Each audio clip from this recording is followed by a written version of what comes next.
let's think about the big picture of our chapter. We've talked about big picture of our chapter a couple times, but this chapter is called stoichiometry.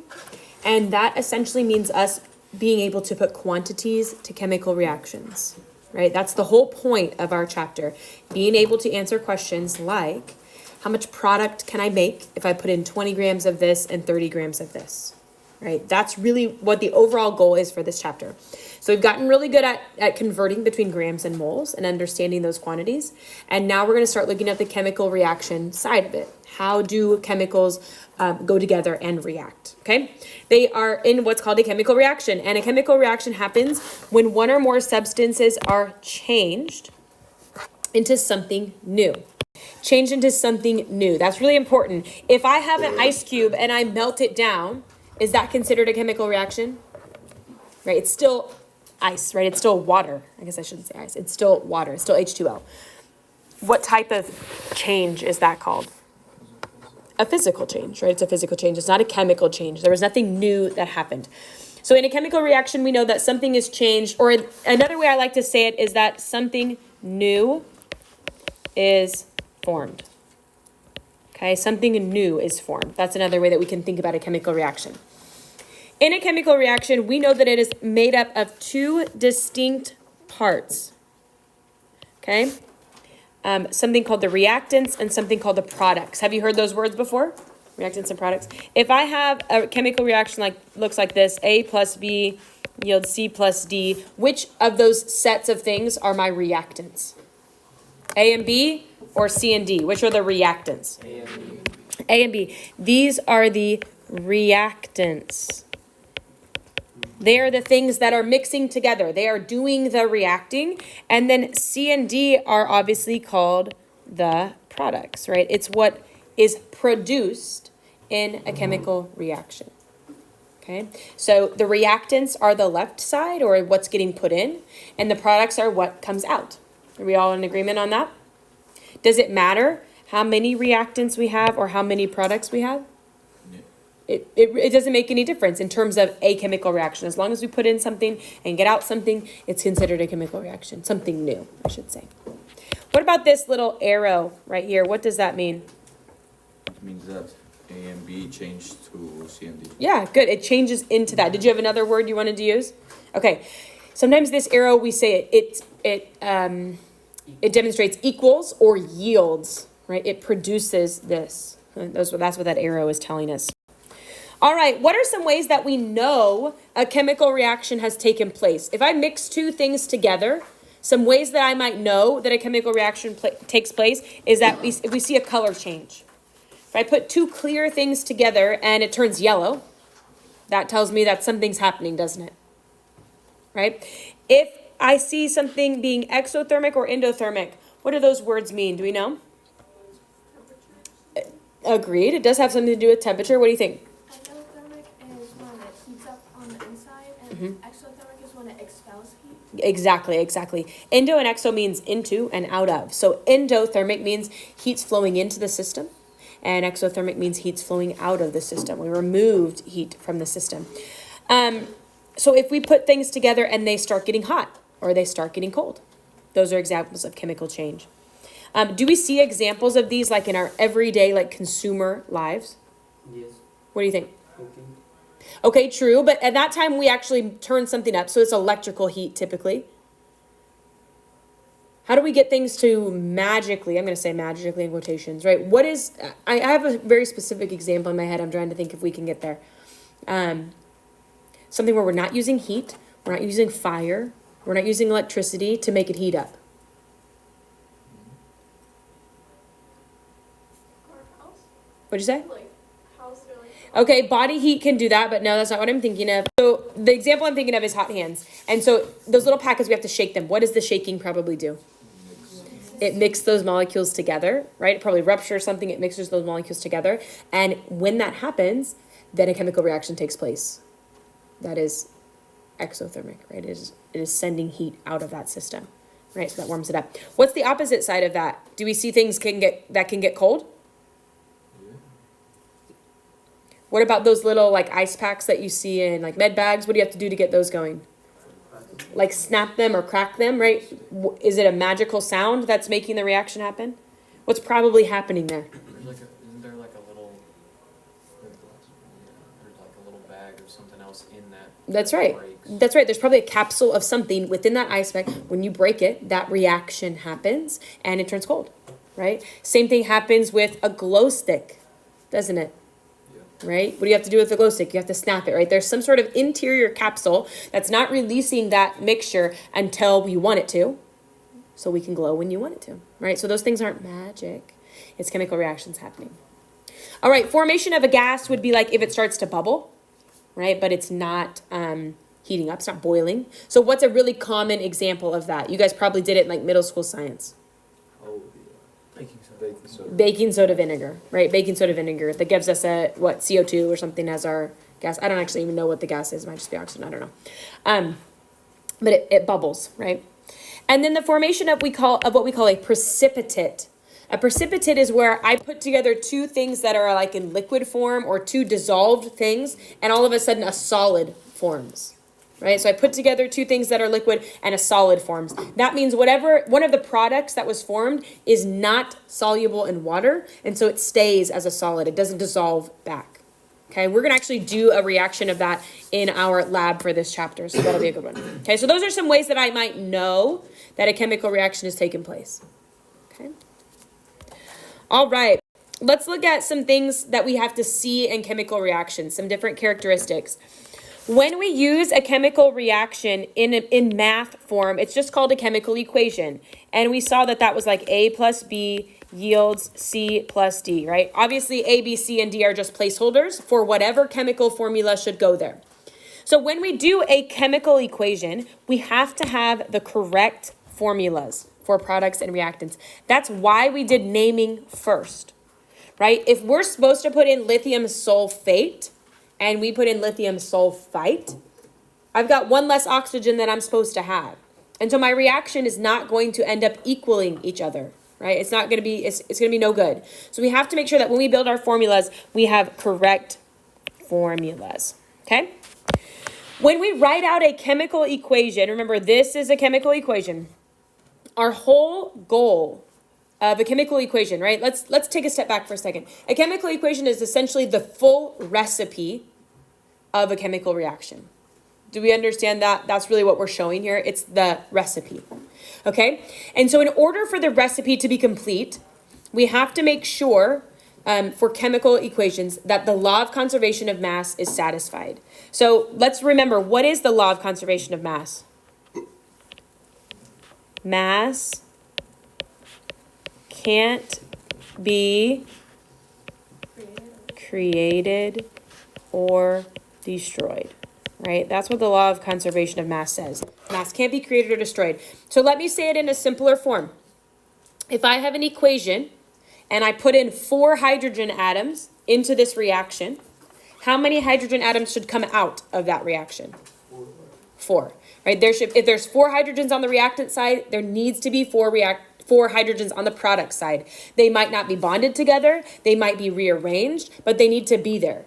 Otherwise, it's not a balanced reaction, and that means that our recipe is incorrect. Our recipe is not showing what's actually happening in the reaction if our equation does not balance. Does that kind of make sense? That's really what our goal is in balancing, is making sure our recipe is correct for what is actually happening. Okay. Some symbols that we might see in our balance reactions, S, L, G, and AQ, right? We might see something that says H2 plus O2 yields H2O, right? And they might have those little abbreviations after them. What do you think those things mean? S, L, G. What do those things probably mean? Solid liquid gas, right? That's what those are representing. It's telling us what state of matter that is in.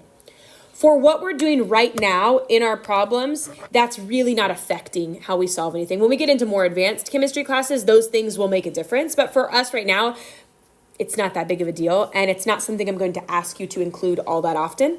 I just want you to know what they mean, okay? What's the last one? AQ. Any thoughts on what that might mean? That's okay. It stands for aqueous. Aqueous. And what do we think that might mean? What's the prefix tell us we're thinking about? Water, right? So aqueous means that this compound has been dissolved in water. It's not in liquid form. There's a difference, right? It's not liquid form, but the particles have been dissolved in water, so they've separated out into their individual ions. So AQ means it's been dissolved in water. I'm going to put that in there as well. Dissolved in water. Okay, that's what AQ means. All right, so here's the last part of a chemical reaction that we might see. It is a coefficient. It's going to be really, really important for what we do. What is a coefficient? Like if I had 3x, which of those is the coefficient? The 3, right? It's the same thing that we're going to see here. We might see a reaction, H2 plus O2 yields H2O. Right? And I might put a coefficient here and a coefficient here. What do those coefficients tell us? Like, how many H's do I have right here? 4. I have 4. So let me show you why. I have 2 hydrogens per molecule. This means H bonded to H. And this tells me I have 2 of those molecules. So I have another one, H bonded to H. Right? So in total, I have 4 hydrogen atoms. How about over here with water? Here's what H2O looks like. And this tells me I have 2 of them. So how many hydrogens do I have on the product side? 4. And how many oxygens do I have? 2, right? Okay, do we see how that works? How many oxygens do I have on the reactants side? 2, right? So is this equation balanced? I put in 4 hydrogens, I got out 4 hydrogens. I put in 2 oxygens, and I got out 2 oxygens. That's what we call balancing, right? I knew to put the 2's there, but that's really what we're going to work on. How do we know where to put coefficients? Okay, that's going to be our goal for. Okay, before we can get to our last one.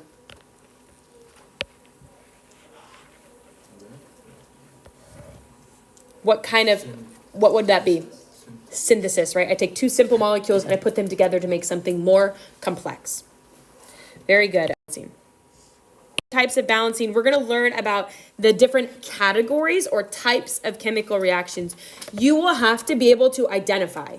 This is a combustion reaction. This is a single displacement, right? There's going to be 5 categories that we study. I think these little bullet points are what are the little squares, but I don't know what happened there. I don't know if they look different on yours or not, but. Okay, so 5 categories. The first one we're going to talk about is called combustion. A combustion reaction. What does that word make you think of? What'd you say? Fire, exactly. Burning, right? Combustion. So something combusts, it's going to burn. So a combustion reaction is just that. It's when oxygen gas combines with some sort of hydrocarbon. That's the type of molecule, a hydrocarbon. Something with carbon and hydrogen in it. And those are my reactants, always. Some sort of carbohydrate and oxygen gas. They're going to combine, and they're always going to form CO2 and H2O as my products. So combustion is the only one of ours that has a very, very strict template. It's always going to be some form of carbon and hydrogen plus O2 yields CO2 and water. So the coefficients in front of there don't change the fact that it is a combustion reaction because it's got those 4 things. Do we got it? It's got a very strict template. CO2 and H2O as our products. That's combustion. All right, the next category is called a synthesis reaction. Do you know what the word synthesis or synthetic means? What do you think? Or synthesize? What is that prefix leading us to think about? Synthesis means to make, to build, to create. That's what synthetic materials are, man-made, right? To synthesize something means create it. So a synthesis reaction is where we take something small and we build it up into something bigger. Okay, so a synthesis reaction has the template. Sorry, do you need the definitions, or are they already on your slides? Is everything already on there? Okay, I just want to zoom in here. A synthesis reaction is where we take two small things, some small compound A and some small compound B, and we combine them to build something bigger, right? We take something small, and we build it up. That's what synthesis means. So this is an example with actual atoms. Iron plus sulfur yields iron sulfide, right? The coefficients don't change the fact that it's a simple compound, and then a complex compound. Okay, so decomposition, we see a really strict template with CO2 and water. Synthesis could be any sort of atoms, any elements, where we take something little and make them big. And then decomposition is when we take a complex molecule and it breaks down into two or more simple molecules, simple compounds. So decomposition and synthesis are really what? They're really opposites of each other, aren't they? Synthesis is where we build it up. Decomposition is where we break it down. So decomposition takes some big compound AB and it breaks apart into A and B. They are opposites. Oh, Corbin, did you see that on the slide? What? Did you see opposites on the slide? No. Okay, good.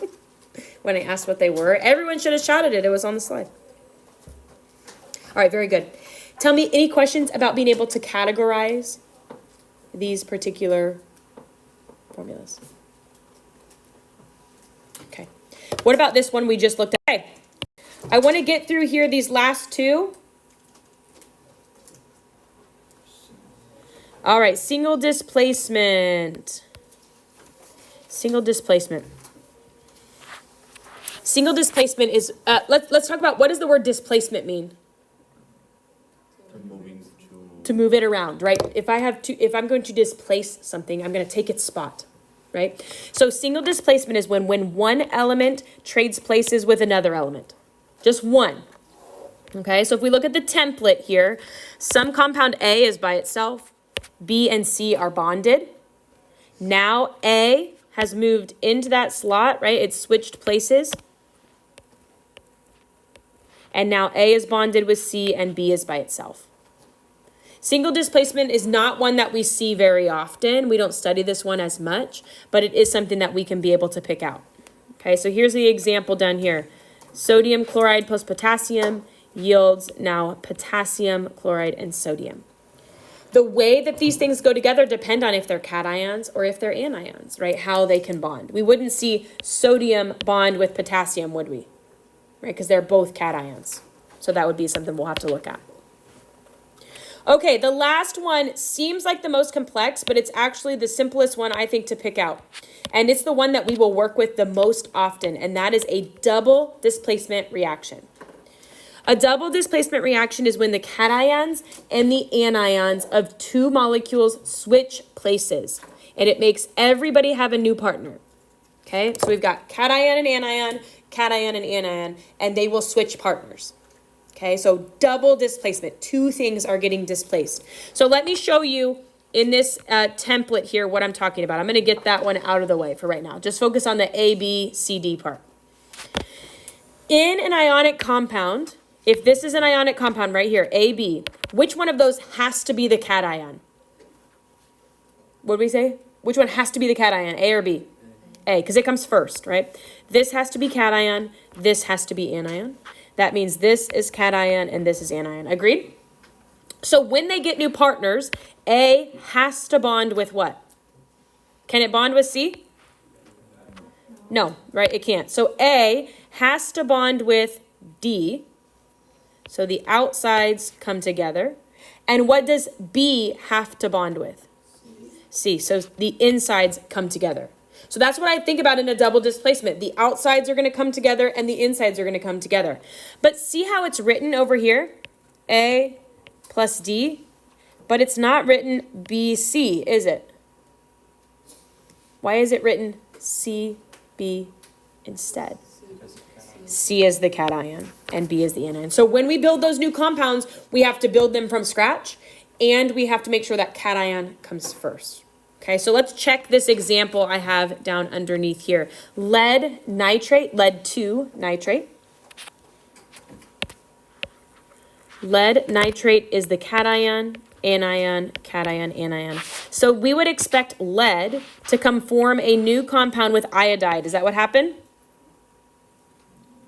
Yes. We would expect potassium to come form a new compound with nitrate, which it does. Right? So double displacement is everybody gets a new partner, right? We're both going to swap.